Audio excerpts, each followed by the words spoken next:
The Velithri convoy drifted through the cold darkness of space, like wounded birds falling from the Sky Commander's scythe. Vorelin gripped the edge of her command console as another explosion rocked her ship and sent sparks flying across the bridge. Shields are gone.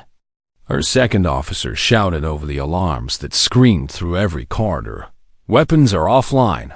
Another voice called out in Dispersieth, looked at the view screen, and felt her twin hearts sink into her stomach. The human warship hung in space before them like a predator watching its prey, and its hull was covered in scars from countless battles.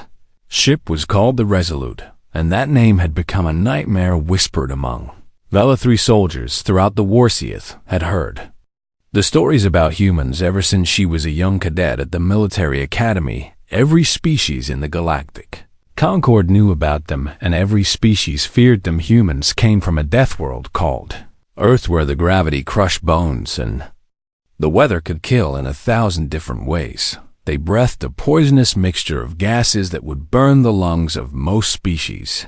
They ate the flesh of other creatures, and they drank fermented plant juice that would destroy the organs of any sensible being. But worst of all were the stories of what they did to prisoners. The Concord military trainers had shown Scythe videos that still haunted her dreams. Humans tortured their captives for information and for pleasure. They conducted experiments on living beings without mercy. They wore the skins of their enemies as trophies and mounted heads on their walls. "Commander," the communication officer said with a trembling voice, "we are receiving a transmission from the human vessel." Saya straightened her spine and tried to look brave, even though terror filled every part of her being. "Put it through." A human face appeared on the screen, and Scythe had to stop herself from flinching backward. The creature had tiny eyes and flat teeth, and skin that looked disturbingly smooth and hairless, except for a patch of dark fur on top of its head. "Velithri convoy," the human said in a deep voice that the translator rendered into harsh clicking sounds. "This is Captain Marcus Webb of the Terran Alliance ship Resolute. Your weapons are disabled, and your engines are dead. You will prepare for boarding, and you will not resist.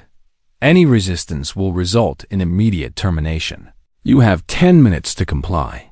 The screen went dark. Scythe looked around at her crew and saw the same fear reflected in all of their 4 eyes. These were her people, and she was responsible for their lives. The convoy had been escorting a colony ship filled with families and children to a new settlement world. Now they were all going to die in the cold darkness between stars. "All personnel," Saya said into the ship-wide communication system, "gather in the main cargo bay. Do not resist the humans. I repeat, do not resist." She hoped that compliance might buy them a quick death, at least. The cargo bay filled with Velithri as they gathered.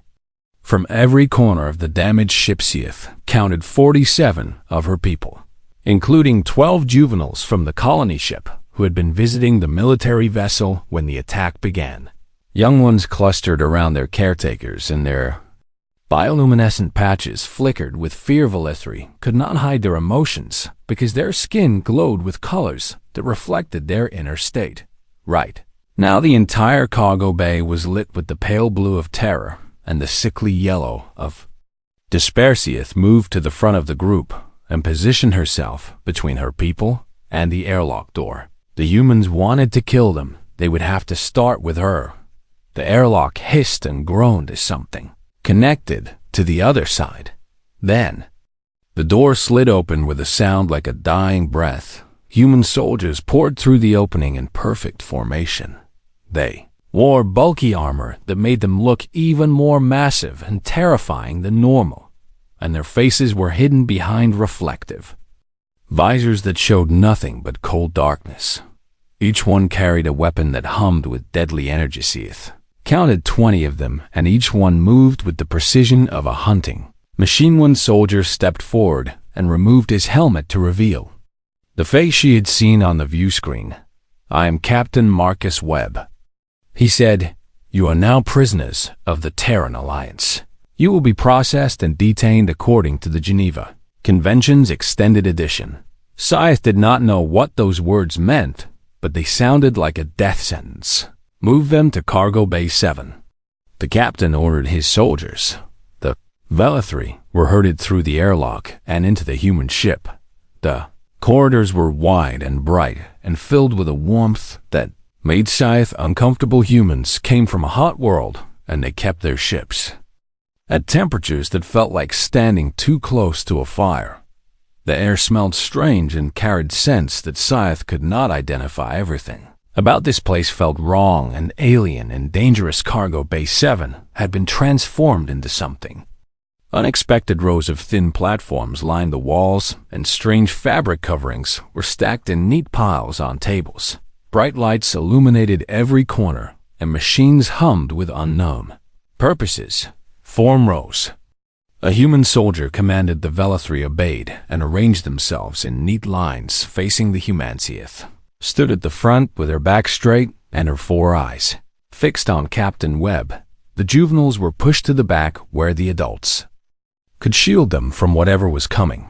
One of the young ones began to make soft clicking sounds of distress, and her caretaker wrapped protective arms around her. Captain Webb walked slowly down the line of prisoners and examined each one with those tiny predator eyes. When he reached Scythe, he stopped and looked at her for a long moment.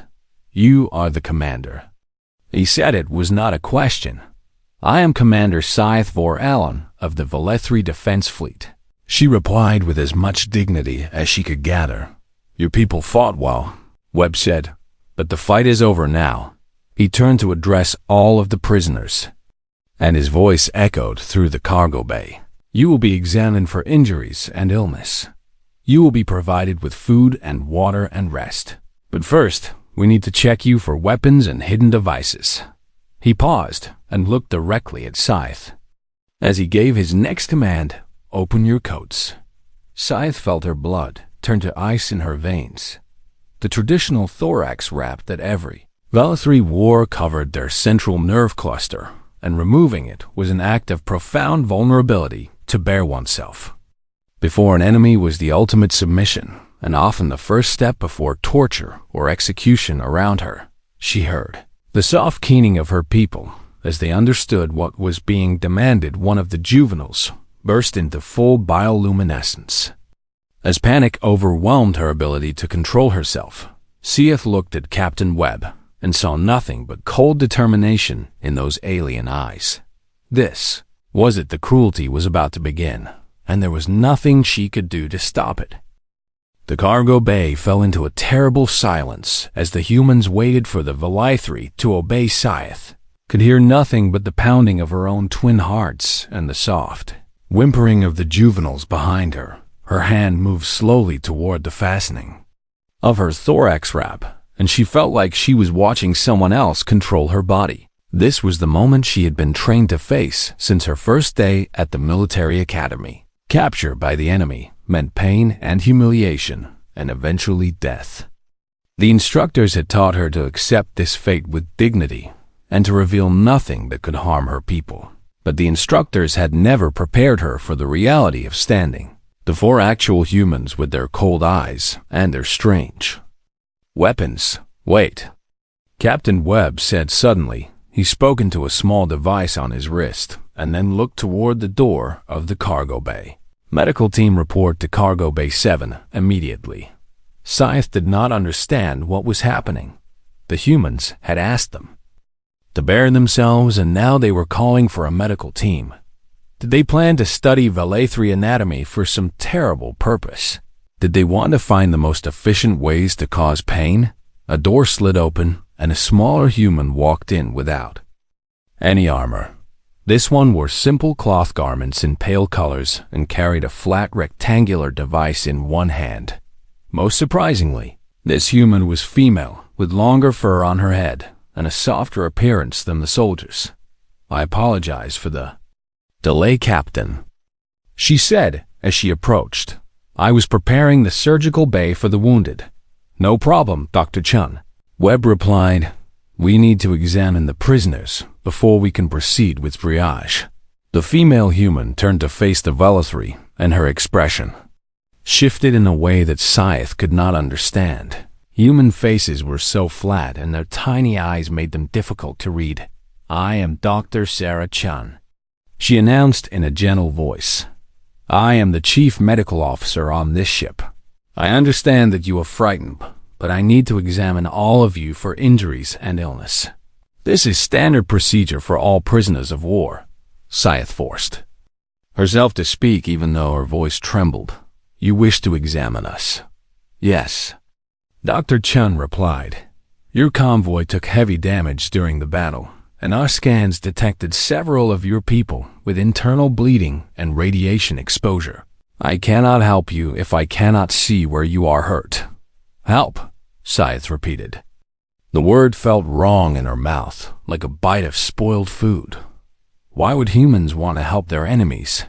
"I know this is difficult," Dr. Chun said. She took a step closer and Scythe had to fight every instinct that screamed at her to run. "Let me show you that there is nothing to fear."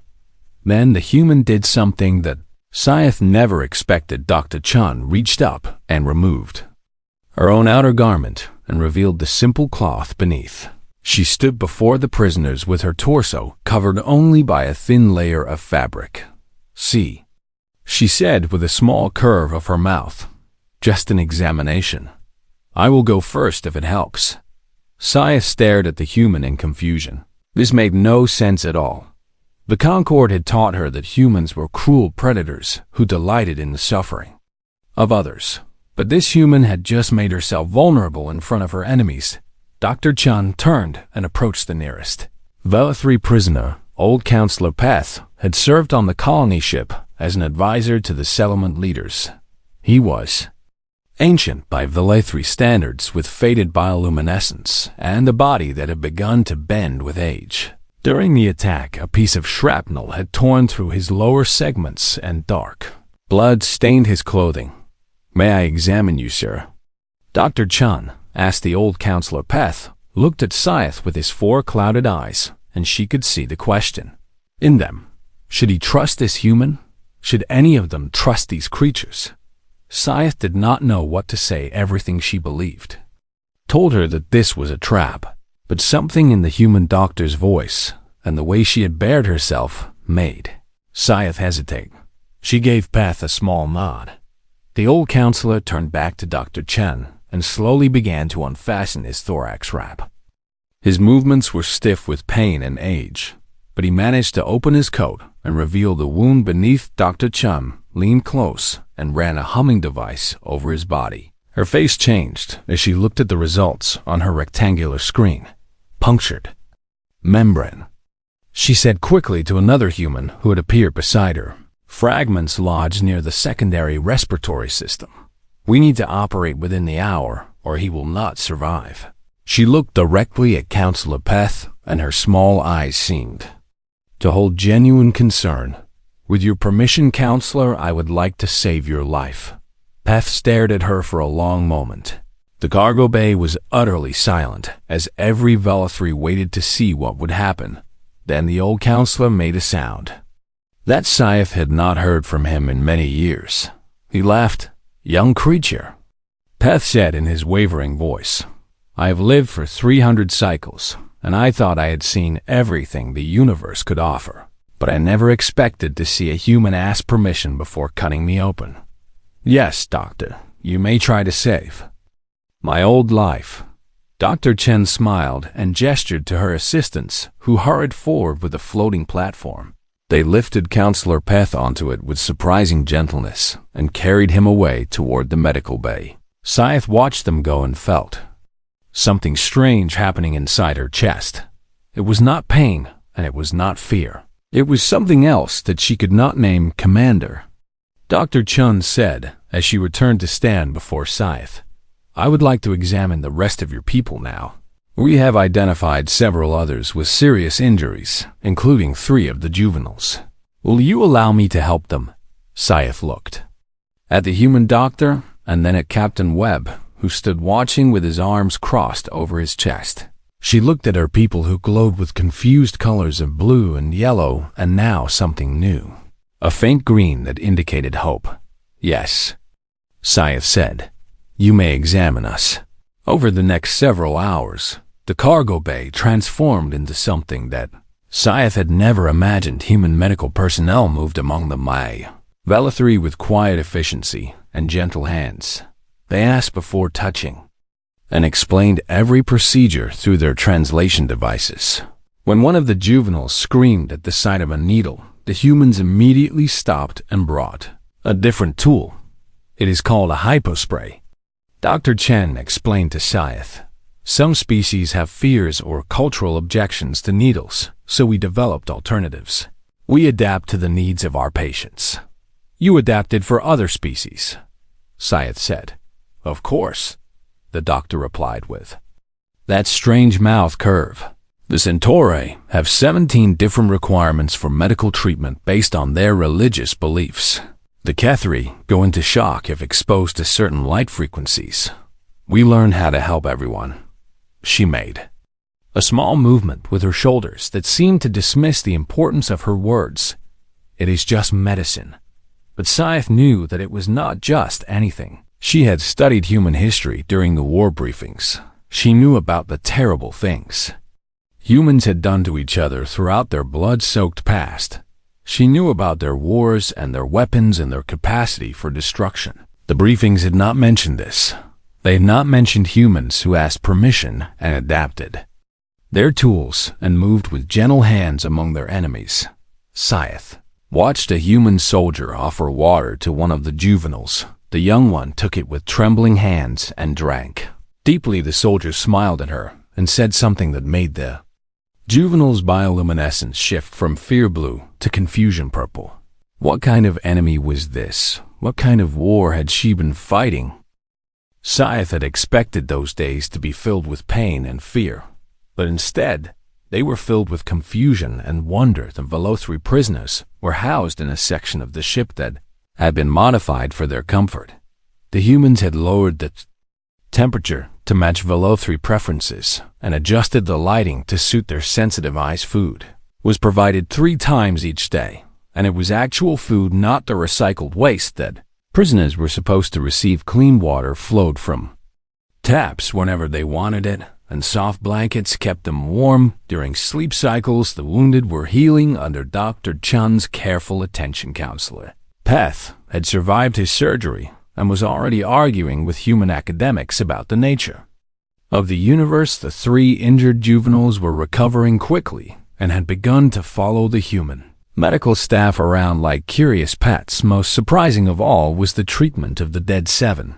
Velethri had died from their wounds before the humans could help them. Scythe had expected the bodies to be disposed of like garbage or perhaps studied for scientific purposes. Instead, Captain Webb had come to her personally and asked how Velethri honored their dead. When Scythe explained the traditional rituals, the humans had followed every detail perfectly. They had wrapped the bodies in white cloth and played soft music and allowed the Velethri to sing the songs of departure. The dead were now preserved in special containers that would keep them safe until they could be returned to their families. No one had asked the humans to do this. They had simply done it because it was the right thing to do. On the 4th day, Captain Webb invited Scythe to his office for a conversation. She walked through the corridors of the human ship and noticed things she had missed before.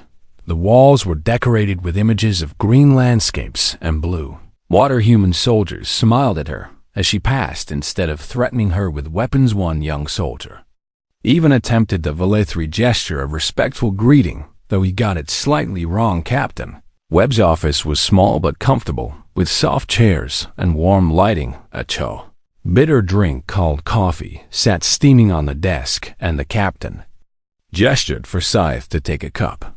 "It is not poisonous to your species," he said. "We checked." Scythe took the cup and sipped the dark liquid. It was bitter and strange, but somehow pleasant in a way she did not expect. "I must ask you something, Captain," she said. "You may ask anything, Commander," the Galactic Concord told. It used that humans were monsters. She watched his face carefully as she spoke. "They said you were predators from a death world who would eat our young and wear our skins as trophies. They said you could not be reasoned with and that you lived only for conquest and destruction. Webb made a sound that she had learned was called a snorted, indicated dark amusement. And what do you think now, Commander? I think that either the Concord lied to us, or I am experiencing the strangest dream of my life. The Concord did not lie exactly, Webb said as he leaned back in his chair. We are from a death world, and we are predators by evolution. Our history is filled with blood and war and terrible cruelty. But that is not all that we are. He picked up his own cup of coffee and took a long drink. Tell me, Commander, what did the Concord say about why we are fighting this war? They said you seek to conquer the galaxy, and that you cannot be satisfied with your own territory. They said humans will never stop expanding until they have consumed everything. Interesting. Webb said, did they mention the Kelix colony? Scythe felt her bioluminescence flicker with confusion. What colony? 3 years ago, there was a planet called Kelix, 7 in the neutral zone between human and Concord space. It was a joint settlement, where humans and Velithri lived together. We grew crops and built homes and raised our children side by side. 12,000 people in total, with about half from each species. Scythe shook her head slowly. I have never heard of this place. I am not surprised. Webb said his voice remained calm, but Scythe could see tension in the muscles of his jaw. The Concord destroyed it. What? They sent warships in the middle of the night and bombarded the colony from orbit. Every man, woman, and child was killed, human and Velithri alike. That cannot be true. Scythe protested. The Concord would never kill their own people. They did. Webb said. They called the Velithri colonists traitors who have been contaminated by human influence. They said the colony was a disease that needed to be burned away before it could spread. He slid a flat device across the desk toward her. The records are all there. Unedited footage from the attack and testimony from the survivors. There were a few who escaped in time, and we gave them shelter. Some of those survivors were Velithri, Commander. Would you like to speak with them? Scythe did not touch the device. Her mind was spinning like a ship caught in a gravity. Well, everything she believed was crumbling around her. Why? She asked. Why would the Concord do such a thing? Because they are afraid. Webb said. Not of our weapons or our ships, but of what we represent. The Concord has spent centuries telling every species in the galaxy that their way is the only way. They teach that species must remain separate and that mixing cultures leads to chaos and destruction. But on Kelix 7, we proved them wrong. Humans and Velithri worked together and built something beautiful. Our children played together and learned each other's languages. We created art that combined both cultures and developed technology that neither species could have made alone. That terrified the Concord more than any weapon we could build. Scythe finally reached out and picked up the device. She looked at the screen and saw images that made her twin hearts etch of Velithri and humans standing together in front of colorful buildings. Children of both species laughing as they chased each other through fields of strange plants, and then fire falling from the sky and everything burning. If this is true, she said with a voice that trembled, why have you not told the galaxy? We have tried, Webb replied, but the Concord controls most communication networks, and they have centuries of trust built with other species. We have only been part of galactic civilization for 300 years. When we show this evidence, people assume we fabricated it. Why would anyone believe the monsters from the Death World over the enlightened Concord? He leaned forward, and his eyes met hers directly. But truth, as a way of spreading, Commander, every prisoner we treat with kindness goes home with questions. Every Velithri who sees how we really behave starts to wonder what else they have been told. Eventually, enough people will know the truth that even the Concord will not be able to hide it. Scythe looked at the images on the device for a long time. She saw faces that could have been her own family. She saw Velithri, who had chosen to live among humans and had paid for that choice with their lives, and She began to understand that the war she had been fighting was not the war she had been told about, Captain Webb. She said finally, "Yes, Commander. I think I would like to speak with those survivors now." The survivor's name was Velith Korm, and she had once been a teacher on Kellic 7. Scythe met her in a quiet room aboard the Resolute, with soft chairs and warm drinks, and no guards watching them. Velith was older than Scythe, with faded bioluminescence that barely flickered when she spoke. Her 4 eyes held a sadness that seemed to reach down into the depths of her soul. "You want to know what happened?" Velith said it was not a question. "I want to understand." Scythe replied, "I have been a soldier for 30 years, and I thought I knew what I was fighting for. Now I am not certain of anything." Velith made a sound that might have been a laugh, or might have been a sob. "I felt the same way when I first came to Kellic 7. I was sent there by the Concord as a cultural liaison to observe the human colonists. My orders were to watch for signs of aggression and report any dangerous behavior." "What did you find?" "I found people," Velith said. "Just people who wanted to build homes and raise families and live in peace. The humans were strange at first with their loud voices and their constant touching, and their habit of showing their teeth when they were happy. But they were not monsters. They were just different." She paused, and her bioluminescence shifted to the deep purple of painful memory. "I met a human teacher named David, who worked at the school where I was assigned. He taught mathematics to children of both species, and he was the most patient person I have ever known. Human and Velithri children learned differently, but David found ways to reach all of them. He would spend hours after class helping any student who struggled. He never complained, and he never gave up on anyone." "What happened to him?" Scythe asked. "He died protecting his students," Velith said. "When the bombs started falling, David gathered all the children into the underground shelter. He made 3 trips to bring everyone to safety, and on the 3rd trip, a bomb hit the building. He managed to push the last 2 children through the shelter door before the ceiling collapsed on him. Those 2 children are alive today because of David." Scythe felt a weight pressing on her chest. This was not a story about monsters. This was a story about a hero. The humans have a concept they call sacrifice. Velith continued. "It means giving up something precious for the sake of others. David sacrificed his life for children who were not even his own species. The Concord taught us that humans only care about themselves, but I watched David die for Velithri children. How do you explain that?" "I cannot," Scythe admitted. "No one can." Velith said, "That is why the Concord fears them so much. Humans do not make sense by our standards. They are violent and gentle at the same time. They can destroy entire cities and then weep over a single wounded animal. They fight wars with terrible weapons and then bind the wounds of their enemies afterward. They are contradictions wrapped in soft skin, and they do not even realize how strange they are." Scythe thought about the past few days aboard the Resolute. She thought about Dr. Chun asking permission before examining prisoners.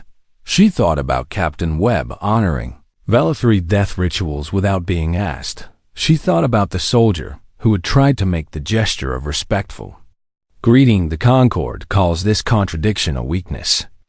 Velith said, "They say that humans will destroy themselves eventually because they cannot control their emotions. But I think the Concord is wrong. I think the contradictions are what make humans strong. How can chaos be strength? Because they never stop trying." Velith replied, "The Concord has rules for everything, and those rules never change. If something does not fit the rules, then it must be destroyed.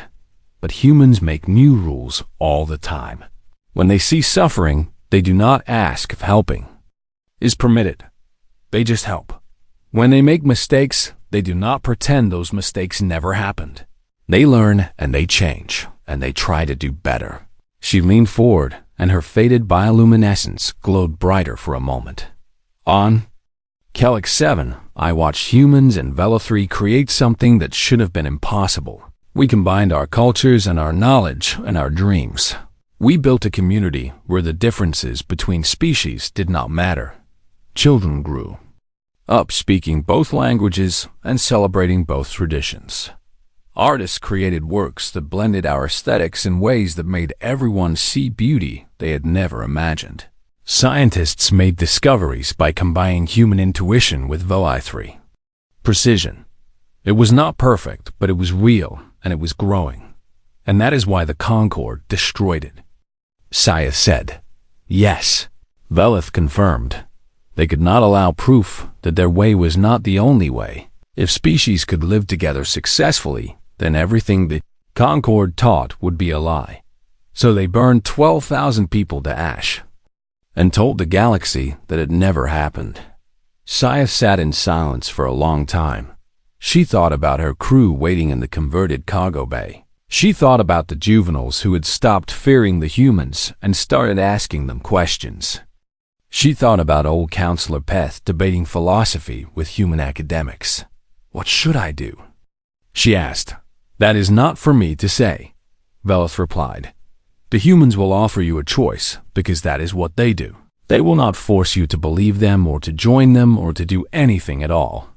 They will show you the truth and then they will let you decide for yourself.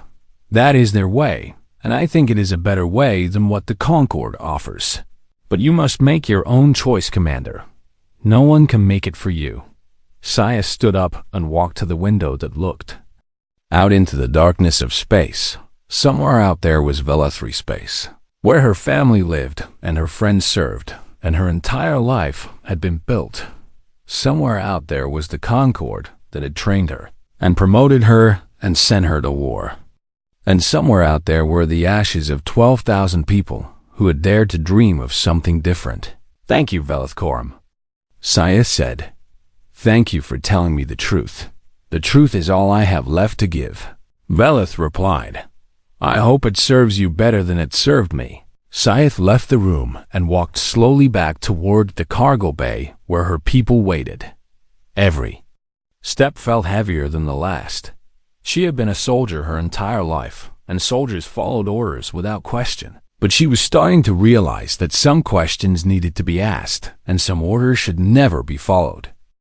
The Resolute docked at a massive space station called Haven 4, which orbited a barren moon far from any major travel route.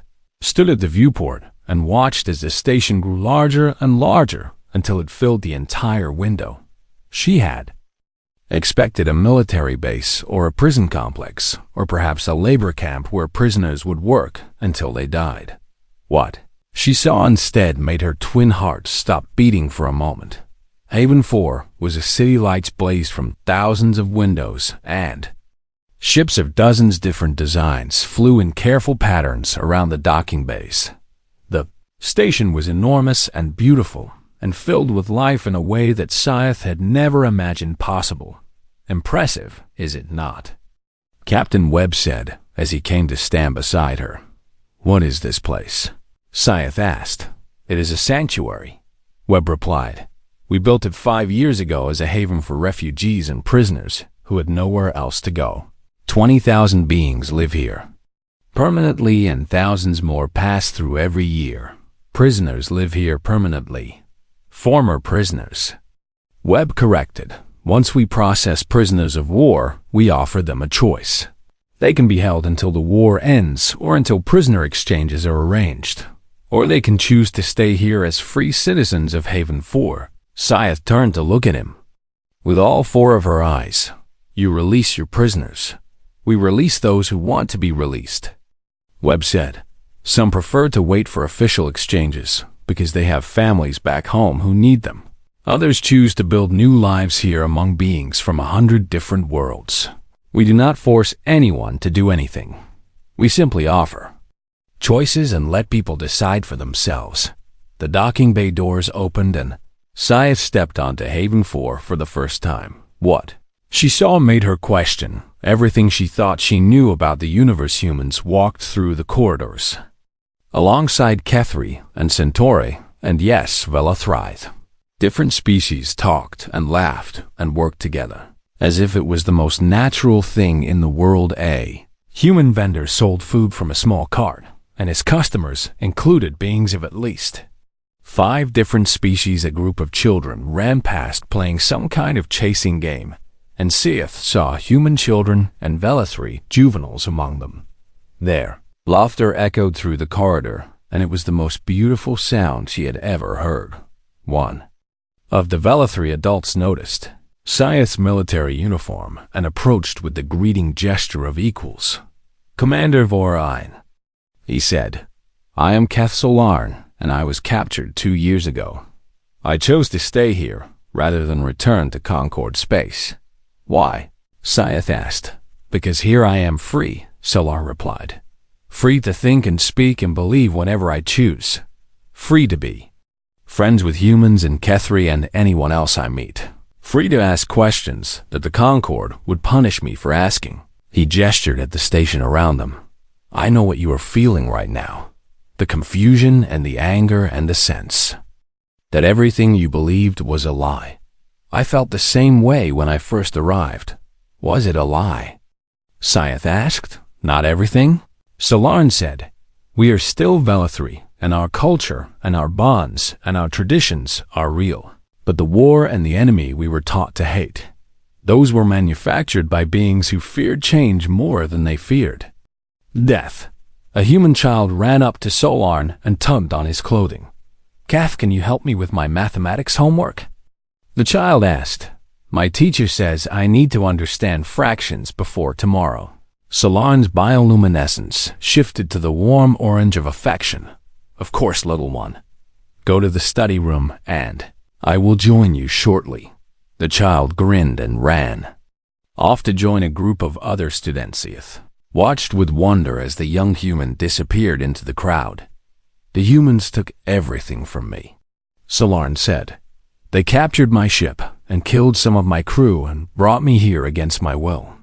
And then they gave me something the Concord never could." "What did they give you?" "Hope," Solarn said. "Hope that the future does not have to be endless. War and separation and fear. Hope that different species can live together and learn from each other and build something greater than any of us could build alone. The humans call it diversity, and they believe it makes them stronger. I have come to believe they are right." Captain Webb appeared at Seath's side. "Commander, your crew has been processed and given quarters in the residential section. They are free to move about the station and explore as they wish. What happens now?" Seath asked. "Now you have a choice to make," Webb said. "You can stay here as guests until the war ends or until we arrange a prisoner exchange with the Concord. You will be treated well and given everything you need. Or you can choose to become citizens of Haven 4 and build new lives here among beings who were once enemies and are now friends. The decision is yours and yours alone. We will not try to convince you or pressure you or manipulate you. We will simply offer the choice and respect whatever you decide." Seath looked around at the station that should have been impossible. She saw humans and Velithri working side by side. She saw children of different species learning together. She saw former enemies who had become friends and former soldiers who had become teachers and shopkeepers and artists. She thought about the order that had started everything. "Open your coats." She had expected those words to mean pain and humiliation and death. Instead, they had meant healing and truth and hope. "I need to speak with my crew," Seath said. "I need to tell them everything I have learned and show them everything I have seen. And then I need to let them make their own choices. That is all we ask." Webb said. "The humans have a saying that I have grown to love. The truth will set you free. It does not mean that the truth is easy or comfortable. It means that once you know the truth, you can finally start making real choices instead of following lies." Seath straightened her spine and felt something shifting in her chest. It was not the cracking feeling from before. It was something growing, something new. "Captain Webb," she said, "I do not know what my crew will choose, and I do not know what I will choose. but I know that I will never see the universe the same way again. And I think that is exactly what you intended." Webb smiled, and it was not the threatening display of teeth that Scythe had once feared. It was simply a smile from one being to another. "Welcome to Haven 4, Commander. Whatever you decide, your life starts again today." Scythe walked toward the residential section, where her people waited. She passed humans who nodded at her and Velethri, who greeted her, and children who barely noticed her because they were too busy playing somewhere. On the station, a human laughed and a Velithri juvenile's bioluminescence danced in response. The galaxy was so much larger than the Concord had ever wanted her to see, and the humans had opened the door.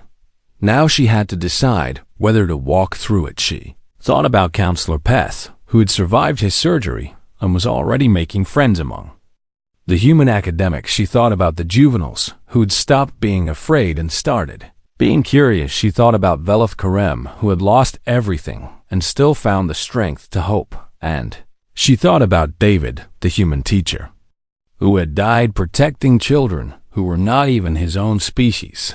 The choice was not really a choice at all. It was a beginning. Scythe opened the door to the residential section and stepped inside to face her people. She had a story to tell them, and after that, they would all have choices to make together.